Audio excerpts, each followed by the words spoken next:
Assalamualaikum warahmatullahi wabarakatuh. Salam sejahtera bagi kita semua. Semoga kita semua sehat-sehat selalu dan dalam lindungannya.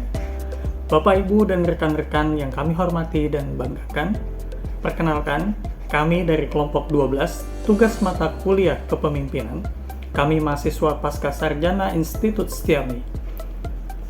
Adapun anggota kelompok 12 terdiri dari saya sendiri, Lukman, Ibu Hilda, dan Bapak Raka. Bapak, Ibu, dan rekan-rekan yang berbahagia, pada kesempatan kali ini kami akan membahas sebuah topik yang sangat menarik dengan judul Pemimpin yang Jujur dan Berintegritas.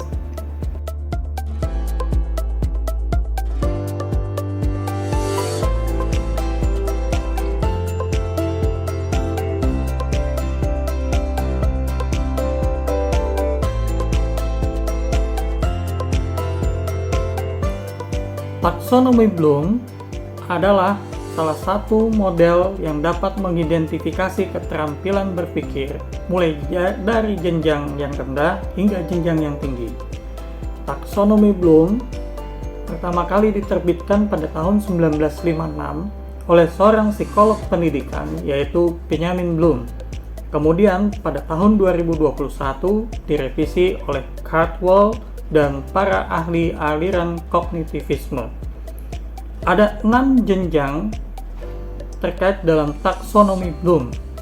Yang pertama yaitu jenjang terendah adalah remember, yang kedua understand, yang ketiga apply, yang keempat analyze, yang kelima evaluate, yang keenam create. Pada level terendah yaitu remember atau mengingat kembali.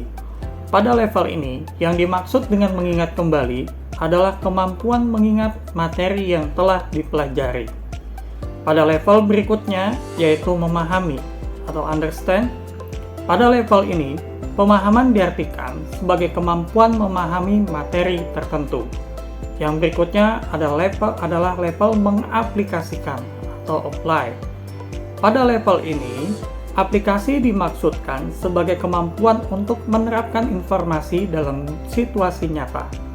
Level berikutnya adalah menganalisis atau analysis. Pada level ini, analisa merupakan kemampuan menguraikan satu materi menjadi bagian-bagiannya. Yang berikutnya adalah level mengevaluasi atau evaluate.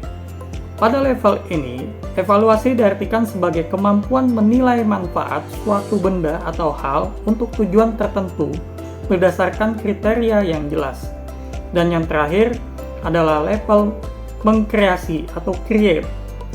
Pada level ini dimaknai sebagai kemampuan untuk mengkreasi.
Integritas memiliki dua sisi.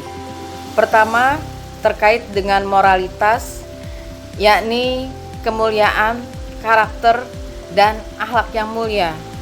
Sedangkan sisi yang kedua adalah kompetensi.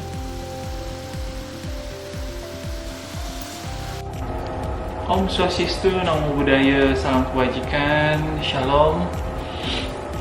Pada kesempatan ini saya akan memaparkan kepemimpinan yang berintegritas dalam mewujudkan keadilan dan kepastian hukum di negara Republik Indonesia. Bahwa di dalam mewujudkan kepemimpinan yang berintegritas dibutuhkan suatu pengorbanan yang luar biasa dari seorang pemimpin bangsa, di mana pemimpin bangsa itu bukan berorientasi pada keuntungan pribadi ataupun kelompok atau golongan tertentu, seperti merancang sebuah peraturan perundang-undangan yang ada di negara ini.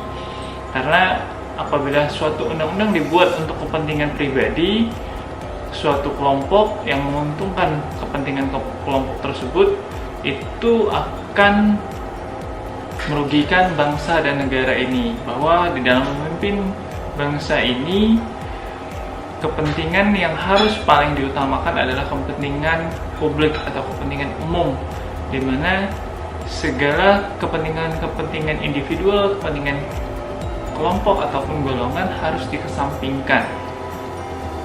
Sehingga yang namanya korupsi, kolusi, dan nepotisme dapat dihindari.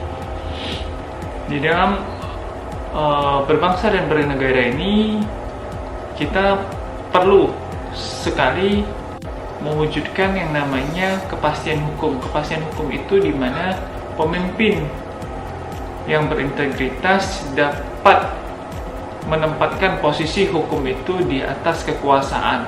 Jadi apabila kekuasaan itu di atas hukum, maka hukum itu tidak dapat ditegakkan. Seperti filosofi, hukum harus ditegakkan walaupun langit runtuh.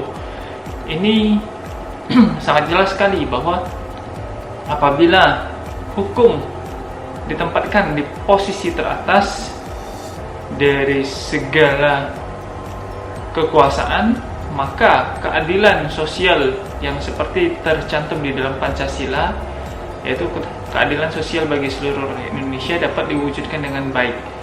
Dan kepastian hukum yang ada di negara Republik Indonesia ini dapat terwujud tanpa ada kesenjangan atau ketimpangan, atau ada gap antar pihak kelompok tertentu yang memiliki akses dengan pemimpin-pemimpin yang memiliki kekuasaan, sehingga yang namanya korupsi, kolusi, dan nepotisme itu tidak akan pernah ada lagi di bumi Nusantara ini. Sekian dan terima kasih.